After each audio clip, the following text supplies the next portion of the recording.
تمام قسم کی حمد و ثنا اللہ وحدہ لا شریک لہ کے لیے، اور درود و سلام شفیع للمذنبین خاتم النبیین رسول کریم رؤوف الرحیم صلی اللہ علیہ وآلہ وسلم کی ذات اقدس پر۔ سامعین محترم، آج کی اس نشست کا عنوان آپ سماعت فرما چکے ہیں، اتحاد امت میں حائل رکاوٹیں اور ان کا حل اور علاج۔ اللہ تبارک و تعالی نے انبیاء اور رسل کا جو سلسلہ ہے وہ نبی کریم صلی اللہ علیہ وآلہ وسلم پر ختم کر دیا ہے۔ آپ صلی اللہ علیہ وآلہ وسلم کا فرمان ہے، انقطعت النبوۃ والرسالۃ من بعد، اللہ تعالی نے میرے بعد نبوت اور رسالت کا دروازہ بند کر دیا ہے۔ آپ کے بعد نہ کوئی نبی پیدا ہو سکتا ہے اور کسی کو نبوت اور رسالت نہیں مل سکتی۔ آپ صلی اللہ علیہ وآلہ وسلم تمام انبیاء اور رسل کے سردار ہیں۔ انا سید ولد آدم ولا فخرا، فرمایا میں آدم علیہ الصلوۃ والسلام کی ساری اولاد کا سردار ہوں اور مجھے فخر نہیں ہے۔ اور آپ کی جو امت ہے وہ تمام نبیوں کی امتوں سے بہتر ہے۔ کنتم خیر امت اخرجت للناس۔ اب امت سے مراد ایک امت دعوت ہے اور ایک امت اجابت ہے۔ امت دعوت آپ صلی اللہ علیہ وآلہ وسلم کی بعثت کے بعد ہر یہودی، عیسائی، کتابی، مجوسی، ہر کافر جو ہے وہ امت دعوت کے اندر شامل ہے، اور امت اجابت جنہوں نے لا الہ الا اللہ محمد الرسول اللہ پڑھا یا وہ پیدائشی طور پر مسلمان ہیں۔ حضرات، اللہ تعالیٰ نے اس امت کو بہترین امت قرار دیا ہے، اور اس امت کے بارے میں کہا ہے ید اللہ علی الجماع، اس امت پر اللہ کا ہاتھ ہے، اور امت کے اتحاد کے ساتھ اس امت کی عزت، شرف، غلبہ، تمکین اور خلافت فی الارض اللہ تعالیٰ نے جوڑ کے رکھ دیا ہے۔ یہی وجہ ہے کہ آج 60 کے قریب اسلامی ممالک ہیں، لیکن اتحاد نہیں۔ ضربت علیہم الذلۃ والمسکنہ، پوری روئے زمین پر کم سے کم افراد جن کو اقلیت کہا جاتا ہے ان کی بھی یہ حالت نہیں جو حالت امت مسلمہ کی۔ اور آپ کے سامنے ہے، مسلمان ممالک کے درمیان ایک معمولی سا قابض ملک صہیونی ریاست ہے، اور تھوڑے سے عرصے کے اندر اس نے 50,000 مسلمانوں کو ذبح کر کے، ہلاک کر کے، مسخ کر کے رکھ دیا ہے، اور ہم دعاؤں اور خیرات بانٹنے اور خوراک دینے کے سوا کچھ بھی نہیں کر سکے۔ یہی وجہ ہے ان حالات کے اندر جب امت کی بیٹیوں کی عزتوں کو تار تار کیا جا رہا ہے، جوانوں کو ذبح کیا جا رہا ہے، املاک کو مسمار کیا جا رہا ہے، بوڑھوں کا خون بہایا جا رہا ہے، اور بچوں کو بغیر کسی گناہ کے کلسٹر بمبوں کے ساتھ صفحہ ہستی سے مٹایا جا رہا ہے، تو ضرورت اس بات کی ہے کہ حرم پاک بھی، اللہ بھی، قرآن بھی ایک، کیا ہی بڑی بات جو ہوتے مسلمان بھی ایک۔ اس ضرورت کو ہم نے سمجھا ہے کہ آپ کے سامنے بیان کیا جائے کہ اتحاد امت جو ہے وہ ناگزیر کیوں ہے۔ سامعین محترم، کیا وجہ ہے کہ آج امت مسلمہ، ہمارے پاس سائنسدان بھی ہیں، کمپیوٹر ٹیکنالوجی کے ماسٹر بھی ہیں، اکنامک سٹڈیز اور وار کے ماہر بھی ہیں، ہمارے پاس ایٹمی قوت موجود ہے، سائنسدان موجود ہے، بایو ہے، فزکس ہے، کیمسٹری ہے، قرآن ہے، سنت ہے، تجربہ ہے، سیاست ہے، بصیرت ہے، کیا نہیں ہے؟ کافروں نے صرف ایک چیز ہمارے اندر پیدا کی ہے، صرف ایک چیز، اور وہ ہے اختلاف در اختلاف در اختلاف۔ اور اس کا نتیجہ کیا ہے کہ آج پوری امت مسلمہ میں اگر کوئی جماعت، کوئی نظریہ، کوئی طبقہ 2 فرد پر بھی مشتمل ہے تو ان کا بھی ذہن آپس کے اندر ملتا نہیں۔ میں اوروں کی بات چھوڑ دیتا ہوں، آپ اہل حدیث کتاب و سنت کی بات کرتے ہیں، اور ہمارے کتنے دھڑے اور کتنے گروہ اور پھر کتنے اختلافات اور کتنے پریشر گروپ ہیں، آپ کے سامنے یہ سب حالات ہیں۔ اب آئیے، اللہ تبارک و تعالی جل وعلا نے قرآن مجید کے اندر کیا کہا ہے کہ یہ کتنا بڑا عمل ہے۔ پیارے بھائی جان، بیان ہو رہا ہے بھائی، کون سا آپ پارک میں بیٹھے ہیں؟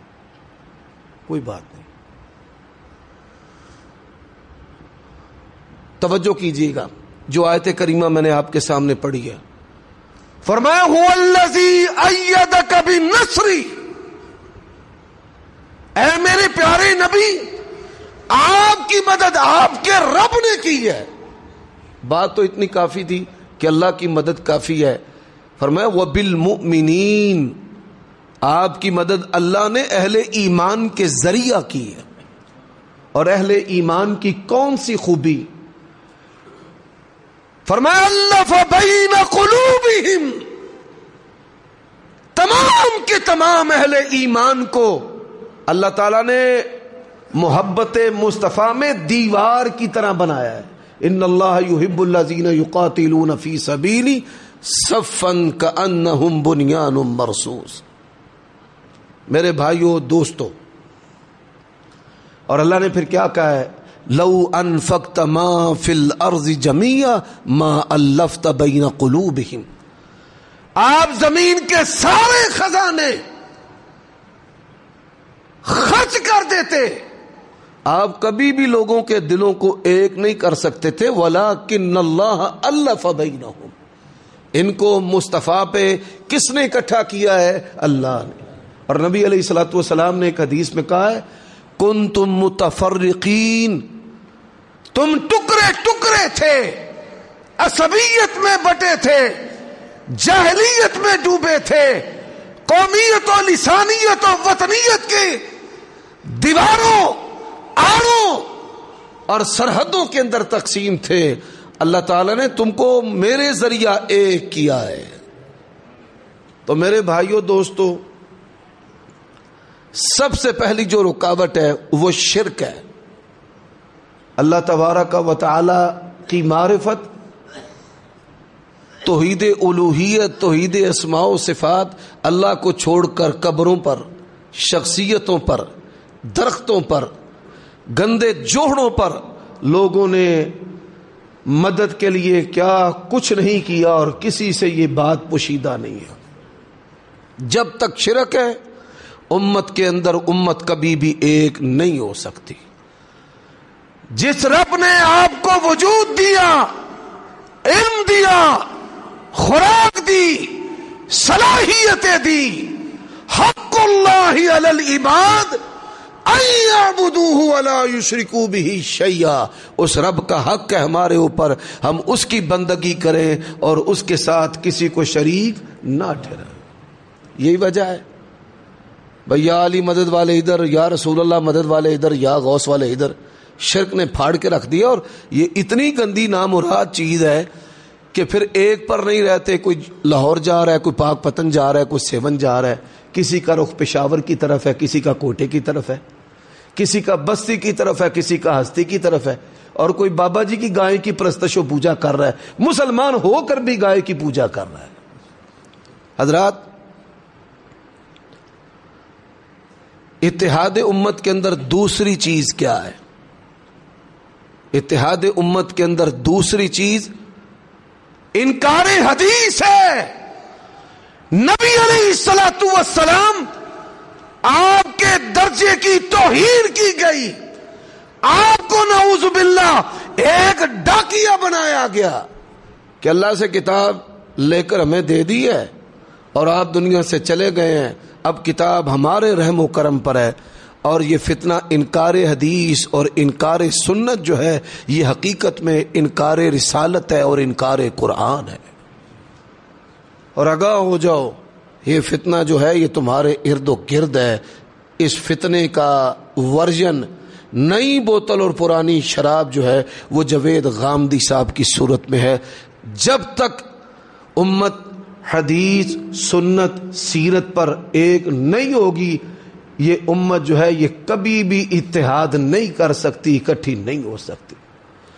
حضرات، اس امت کا تیسرا ناسور اختلاف جو ہے وہ صحابہ کرام کا احترام نہ کرنا ہے۔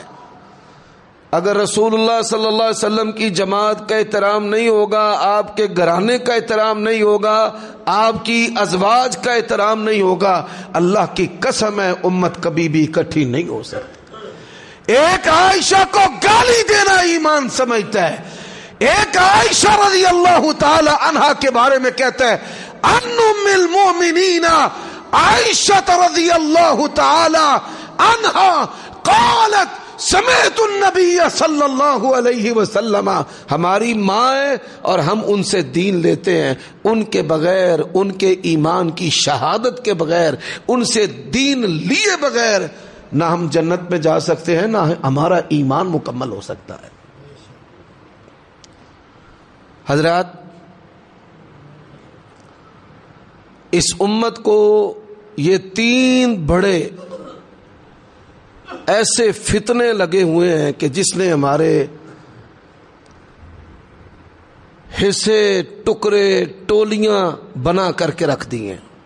شرک، انکار حدیث اور سنت، رسالت کا استخفاف کرنا، پھر اہل بیت اور صحابہ کرام کا احترام نہ کرنا۔ وَاعْلَمُوا أَنَّ فِيكُمْ رَسُولَ اللَّهِ لَوْ يُطِيعُكُمْ فِي كَثِيرٍ مِّنَ الْأَمْرِ لَعَنِتُّمْ وَلَكِنَّ اللَّهَ حَبَّبَ إِلَيْكُمُ الْإِيمَانَ وَزَيَّنَهُ فِي قُلُوبِكُمْ وَكَرَّهَ إِلَيْكُمُ الْكُفْرَ وَالْفُسُوقَ وَالْعِصْيَانَ أُولَئِكَ هُمُ الرَّاشِدُونَ۔ چوتھا بڑا فتنہ ہے۔ یہ چوتھا فتنہ کیا ہے؟ مسلمانوں کو کافر کہنے کا فتنہ، طاغوت کی گردانیں پڑنے کا فتنہ، توحید حاکمیت ایک نئی توحید کی قسم بنانے کا فتنہ، اور اتنے سفاک اور درندوں سے بڑھ کر درندے کہ جن کے بارے میں اللہ کے نبی نے فرمایا شکلیں انسانی ہوں گی لیکن دل جو ہیں قلوبہم قلوب الشیاطین فی جسمان الانس۔ خوارج کا یہ فتنہ ہے، اور اس فتنے نے اتنا زور پکڑا کہ اس کی بنیاد پر بڑی بڑی جماعتیں جو ہیں وہ کھڑی ہو گئیں، جن میں تحریک طالبان پاکستان بھی ہے، داعش بھی ہے۔ دل پسند مشغلہ کیا بھائی؟ مسلمانوں کو مارنا ہے، حکمرانوں کو مارنا ہے، افواج کو، پولیس کو مارنا ہے۔ غزہ میں کوئی آپ نے کبھی خبر نہیں سنی ہوگی بھئی کشمیر چلے گئے ہیں، یا وہ فلسطین چلے گئے ہیں، یا وہ لیبیا چلے گئے ہیں، یا وہ یمن چلے گئے ہیں۔ ان کا ہدف جو ہے وہ مسلمان ہے۔ اللہ کے نبی علیہ السلام نے فرمایا کافروں سے دوستیاں کریں گے، ان کے بارے میں نرم ہوں گے، ان سے اسلحہ لیتے ہیں، ڈالر لیتے ہیں، ان کے ملکوں میں ان کی اولادیں پڑھتی ہیں، رہائشیں بنی ہوئی ہیں، گیٹ اپ سارا اسلامی ہے، اور ان کا دل پسند مشغلہ جو ہے وہ مسلمانوں کی تکفیر کرنا ہے، مسلمان حکمرانوں کی تکفیر کرنا ہے اور ان کے اوپر حملے کرنا ہے۔ حضرات، پانچواں بڑا ناسور، آپ یہ سن کر حیران ہوں گے کہ جس طرح خوارج ہے اسی طرح علماء سو کا ایک بہت بڑا گروہ ہے جو حکمرانوں کے زیر اثر ہے۔ ان کا نظریہ کیا ہے؟ بھائی جو سعودی بادشاہ ہے وہ خلیفۃ المسلمین امیر المومنین ہے، عمران خان بھی امیر المومنین، ہاں، اور اگر کوئی ان پر تنقید کرے گا تو وہ بھی شیطان ہے۔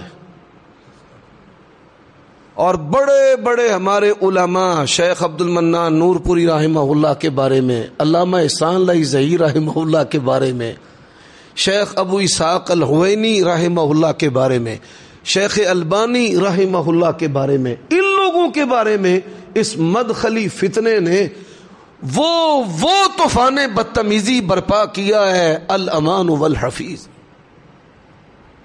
حضرات، اسی طرح ایک اور بہت بڑا ناسور، تمام مکاتب فکر میں مسلمانوں کے جتنے بھی طبقے ہیں، ایک طبقہ بھی ایسا نہیں ہے کہ ان کے اندر علماء کی صورتوں میں کافروں کے ایجنٹ ہیں، تنخواہیں ڈالروں میں آتی ہیں اور وہ کافروں کے مقاصد کے لیے کام کرتے ہیں، تنظیمیں بنی ہوئی ہیں باقاعدہ، وہ CIA کے مقاصد کے لیے کام کرتے ہیں۔ نعرہ امریکہ مرد آباد کا ہے اور نتیجہ فائدہ اس کو پہنچانا ہے، حالات غیر مستحکم کرنے ہیں، معاشی حالات کمزور کرنے ہیں۔ اور میں بڑے افسوس کے ساتھ یہ بات کہنا چاہتا ہوں کہ غربت اور سطحی جو مذہبی افراد ہیں کہ جن کے پاس سطحی شریعت کا علم ہے، ایسے لوگ جو ہیں وہ ان کی نرسری ہیں، جب چاہے یہ ان دو طبقوں کو اپنے مقاصد کے لیے استعمال کرتے ہیں۔ حضرات، امت جو ہے اس کو پھاڑنے والے امور کون سے ہیں؟ وطنیت کا بت ہے۔ ہم اپنے حاکم کو نصیحت کرتے ہیں کہ جو بھی مسلمان ہے لا الہ الا اللہ پڑھنے والا ہے، خواہ وہ خارجی ہے، خواہ وہ مدخلی ہے، خواہ وہ ماڈریٹ اسلام کا علم بردار ہے، اس کو اس کے کلمے کا فائدہ دینا اور اس کو قتل نہ کرنا، یہ محمد الرسول اللہ صلی اللہ علیہ وسلم کی سنت ہے۔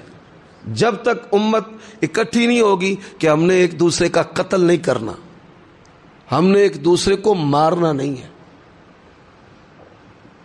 یہ بات یاد رکھے، امت اپنے کمزور افراد کے خون کا تحفظ نہیں کرے گی، امت اپنے قیمتی افراد کے خون کا تحفظ نہیں کرے گی، تب تک یہ امت جو ہے یہ متحد اور متفق نہیں ہو سکتی۔ اور آپ دیکھیے کہ امت کو پھاڑنے والے جو بڑے بڑے امور ہیں ان کے اندر لسانیت ہے، صوبائیت ہے، پنجابی ہے، سندھی ہے، پٹھان ہے، اور پھر لوگوں نے بڑی بڑی کہانیاں اور بڑے چٹکلے تضحیک اور تذلیل کے لیے بنائے ہوئے ہیں۔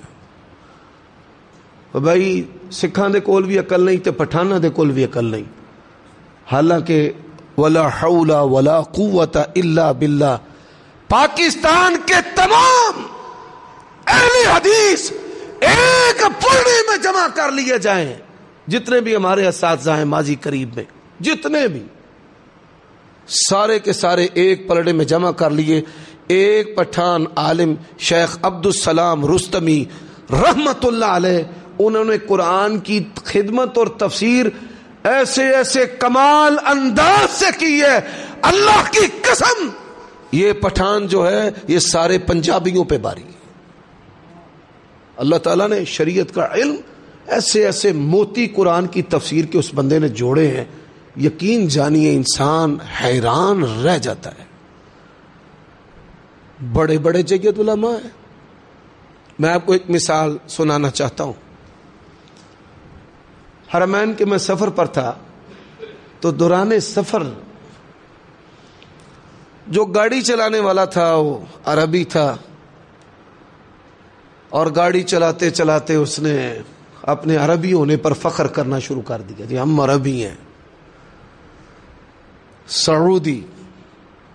میں نے اسے کہا کہ تو نے ایک بادشاہ، ایک بندے کی طرف اپنی نسبت کی ہے، یہ جو چیز ہے کتنی بڑی کہ پوری دنیا کا جو میڈیا ہے وہ اس کی تقسیم کرتا ہے، عربی اجمی، عربی اجمی، عربی اجمی۔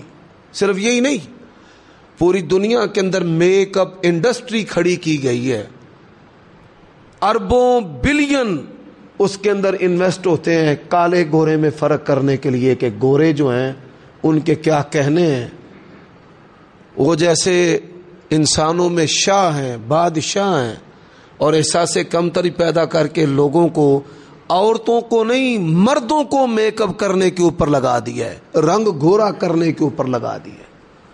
اور اللہ کے نبی نے کیا کہا؟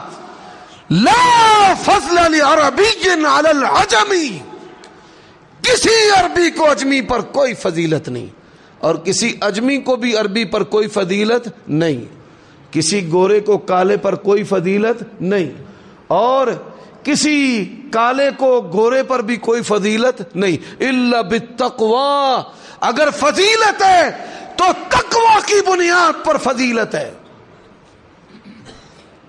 تو میں نے اسے کہا، وہ کہتا ہے محمد صلی اللہ علیہ وسلم عربی ہیں۔ میں کہا یار نبی علیہ الصلوۃ والسلام تو عربی ہیں، لیکن آپ کی بات کو تو نہیں لیتا کہ عربی کو اجمی پر کوئی فضیلت نہیں۔ میں نے کہا اچھا بھائی اب میں تجھ سے سوال کرتا ہوں، تو جواب دینا، امام بخاری عربی ہے کہ اجمی ہے؟ اجمی ہے۔ امام مسلم اجمی ہے۔ امام ابو داود اجمی، امام ترمذی اجمی، امام نسائی اجمی، ابن ماجہ اجمی، ابن حبان اجمی، ابن خزیمہ اجمی، بیہقی اجمی۔ آج دین کا دار و مدار جن کتابوں پر ہے، ان کتابوں کو لکھنے والے سارے کے سارے اجمی ہیں۔ یا اجمی اور عربی کی تقسیم کرنا چھوڑ دے، یا آئندہ سے بخاری اور مسلم کا نام لینا چھوڑ دے۔ حضرات، امت کو پھاڑنے والے امور میں ایک بڑا عمل جو ہے وہ تقلید کا بھی ہے، تقسیم در تقسیم، ہم جعفری، حنفی، مالکی، شافعی، حنبلی، پھر ہم حنفی، دیوبندی، بریلوی۔ اس امت کو پھاڑنے والوں میں خانقاہ نظام بھی ہے، نقش بندی، قادری، چشتی، سہروردی۔ اس امت کو پھاڑنے میں یہ تنظیم پرستی بھی ہے۔ آج سے چند سال پہلے ہم اہل حدیث ایک دوسرے کے پیچھے نمازیں نہیں پڑھتے تھے، مرکزی جمعیت ہے، سیاسی مولوی منافق ہے، اے جہادی ہے، اور ایک دوسروں کی مسجدوں پہ قبضے، اور ایک دوسرے کے خلاف گنے، اور ایک دوسرے کی تذلیل اور توہین اور جلسے الٹنا، یہ ہمارا طرز عمل تھا۔ اور اس عمل کا حصہ کون ہے؟ جو دنیا میں اپنے آپ کو کتاب و سنت کے حاملین اور علمبردار کہلواتے ہیں۔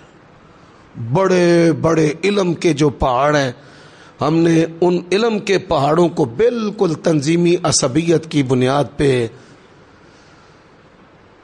ختم کر کے رکھ دیا۔ نور پوری صاحب نہیں ساڈی جماعت دے نہیں، پٹوی صاحب نہیں ساڈی جماعت دے نہیں، بیڑا غرق ہمارا ہو کے رہ گئے۔ اور میں نے کیا دیکھا ہے، دل اہل حدیث نہیں، ٹانگیں اہل حدیث نہیں، سوچ اہل حدیث نہیں، صرف زبان ہے، چلنے میں، کھانے میں، بس یہ یہاں تک ہم اہل حدیث ہیں، باقی کوئی چیز ہمارے اندر اہل حدیث اور اہل سنت کی نظر نہیں آتی۔ ہم نے دیکھا ہے کفر کفر بدعت، کفر کفر بدعت، یہ ہماری سوچ فکر۔ اور اس سے پہلے کیا تھا؟ اہل حدیث ان کو سورت بقرہ کا آخری رکوع آتا تھا، حشر کی آیات آتی تھی، ان کو یاسین آتی تھی، ان کو سجدہ ملک آتی۔ اور آپ دیکھیے اس بدبو کا نتیجہ کیا ہوا ہے۔ آج ہمارے جو بچے ہیں 20 سال تک، ان کو صحیح کلمہ پڑھنا نہیں آتا، بھائی لا الہ الا اللہ ہا پڑھنا کہ ہو پڑھنا ہے۔ آج اہل حدیثوں کے گھروں میں عامل آتے جاتے ہیں، عقیدے کا ایسا بیڑا غرق ہوا ہے، اللہ کی قسم ہے بڑے بڑے جدی پشتی اہل حدیث ہیں، عیسائی عامل آ کے گھروں میں بیٹھے ہوئے ہیں۔ یہ تنظیمی عصبیتوں نے ہمارا بیڑا غرق کر کے رکھ دیا ہے۔ اور یہ بات یاد رکھیں، سب سے اوپر اسلام ہے، تیرا میرا رشتہ کیا لا الہ الا اللہ۔ اسی جائزہ لینے ہاں سر دے والاں تو لے کے پیراں دے نواں تک یہ کیڑے مار کہتا ہے، جے اہل حدیث لگدا ہے تے پھر اسی کہنے السلام علیکم، تے جے نہیں لگدا تے حالانکہ رسول اللہ نے فرمایا جس کو جانتے ہیں اس کو بھی سلام کہنا ہے اور جس کو نہیں جانتے اس کو بھی سلام۔ یعنی مسلمان اہل حدیث کے اہل حدیث پر حق نہیں، مسلمان کے مسلمان پر حق ہے۔ حضرات میں نے دیکھے بڑے بڑے علماء کو عہدوں کے لیے ذلیل ہوتے ہیں، عہدوں کے لیے، عہدوں کے لیے۔ یہ عہدوں کے ہرس نے ہمیں پھاڑ کے رکھ دیا ہے۔ یہ امت کے اندر جو سب سے بڑا گروہ شیعہ کا پیدا ہوا ہے نا، انہوں نے عہدوں کو خود سیٹ کرنے کی کوشش کی ہے۔ نہیں ابو بکر کا پہلا نہیں، علی کا پہلا نمبر ہے۔ وہ ایسی گندگی پیدا ہوئی ہے ختم ہونے کا نام ہی نہیں لیتی، اور توہین ایسی، دنیا کی ساری گالیاں اور سارا لچر کلچر پیچھے رہ جائے، سب سے آگے۔ میرے بھائیوں، میرے دوستوں، اسی طرح نبی علیہ الصلوۃ والسلام نے فرمایا ہے کہ قیامت کی نشانیوں میں سے نشانیاں کہ بندے کو اپنی رائے سے بڑا پیار ہوگا۔ آج ہماری ہر مسجد کے اندر دو دو تین تین گروپ ہیں، ایک حزب اختلاف، ایک حزب اقتدار، ایک مولوی کو رکھنے پہ، ایک مولوی کو نکالنے پہ۔ بلکہ علماء نے اپنی ضرورت کو باقی رکھنے کے لیے بھی دو دو تین تین گروپ بنائے ہوئے ہیں کہ یہ خلاف ہو جائے تو یہ ساتھ دے گا، یہ ساتھ دے گا تو یہ خلاف ہے، یہ ساتھ ملے گا تو یہ خلاف۔ یعنی اس طرح کا نظام جو ہے وہ بنایا ہوا ہے۔ یہ بھی قیامت کی نشانیوں میں سے نشانی ہے۔ یہ وہ بڑے بڑے امور ہیں کہ جن امور نے امت کو پھاڑ کے رکھا ہے، ان میں حسد بھی ہے۔ اللہ کے نبی علیہ السلام نے فرمایا حسد جو ہے اس طرح کھا جاتا ہے کہ جس طرح آگ لکڑیوں کو کھا جاتی ہے۔ بڑے ڈھیر لگے ہیں، جنگلات ہیں، اور جب آگ لگتی ہے تو سوا جس کو پنجابی میں کہتے ہیں نا خاک، وہ باقی رہ جاتی ہے جس کی کوئی بھی حیثیت نہیں ہوتی۔ اب اس کی ضرورت جو حل ہے، اہم علاج، اس پر بھی میں بات کرنا چاہتا ہوں۔ یہ میں نے موٹی موٹی چیزیں آپ کے سامنے رکھی ہیں۔ اب اس کا علاج کیا ہے؟ اس کا علاج جو ہے، سب سے پہلی اپنی عادات کو بدلے۔ میں نصیحت کرنے لگا ہوں اپنے اہل حدیث بھائیوں کو، یہ ریکارڈنگ بھی چل رہی ہے، کئی علماء، کئی بندے مجھ سے خفا بھی ہوتے ہیں، لیکن میری عادت ہے یہ زبان جو ہے میں اپنے خلاف بھی گواہی دے دیتا ہوں، سیدھی سیدھی بات ہے۔ تو بھائی بات سیدھی، اپنی عادات کو درست کریں۔ اپنی عادات، ہمارے اسلاف نے کتابیں لکھی ہیں، عقیدہ اہل السنہ والجماع، جو طائفہ منصورہ ہے، اہل السنہ والجماع کے جو اتفاقی اور اجتماعی عقائد ہیں ان کے اوپر آپ اکٹھے ہو جائیں۔ کتاب التوحید امام بخاری کی، کتاب التوحید حافظ ابن خزیمہ کی، کتاب العلو ہے، کتاب الاسماء والصفات ہے۔ ہمارے ائمہ محدثین نے عقیدے پر کتابیں لکھی ہیں۔ دنیا میں اہل سنت والجماع، اہل حدیث کے سچے ہونے کی سب سے بڑی نشانی ہے۔ اس کے علاوہ کسی گروہ کے عقائد پر کتابیں نہیں ہیں۔ حضرات، ہم نے یہاں تک دیکھا ہے، ایک عالم صحیح بات کہتا ہے نا، اس کے ضد میں دوسرا عالم جو ہے وہ غلط بات کہے گا، اس سے ضد ہے۔ ایک جماعت ایک نظریے کو اپناتی ہے، اس کی ضد میں دوسری جماعت جو ہے وہ، اب کئی بندے ہیں جن کے اندر امامت انگڑائیاں لیتی ہے، اور دل کر دے نماز پڑھانو، ممبر تے کھلون نو، فتوے دین نو، وہ آپ ہی مفتی بن جاندہ ہے۔ امت کو پھاڑا ہے جاہل مولویوں نے، دوسری کلاس سے بھاگا ہے، ممبر پہ کھڑا ہو گیا۔ بدایت المجتہد نہیں پڑھی، ممبر پہ کھڑا ہو گیا۔ سیاستہ نہیں پڑھی، ممبر پہ کھڑا ہو گیا۔ تفسیر نہیں پڑھی، ممبر پہ کھڑا ہو گیا، اور لوگ انہی سے حلال و حرام کے فتوے لینا شروع کر دیتے ہیں۔ اللہ کے نبی نے فرمایا قیامت کی نشانیوں میں سے نشانی ہے، علماء اٹھائے جائیں گے جاہل باقی رہ جائیں گے، لوگ ان سے دین لیں گے، وہ خود بھی گمراہ ہوں گے، لوگوں کو بھی گمراہ کر دیں گے۔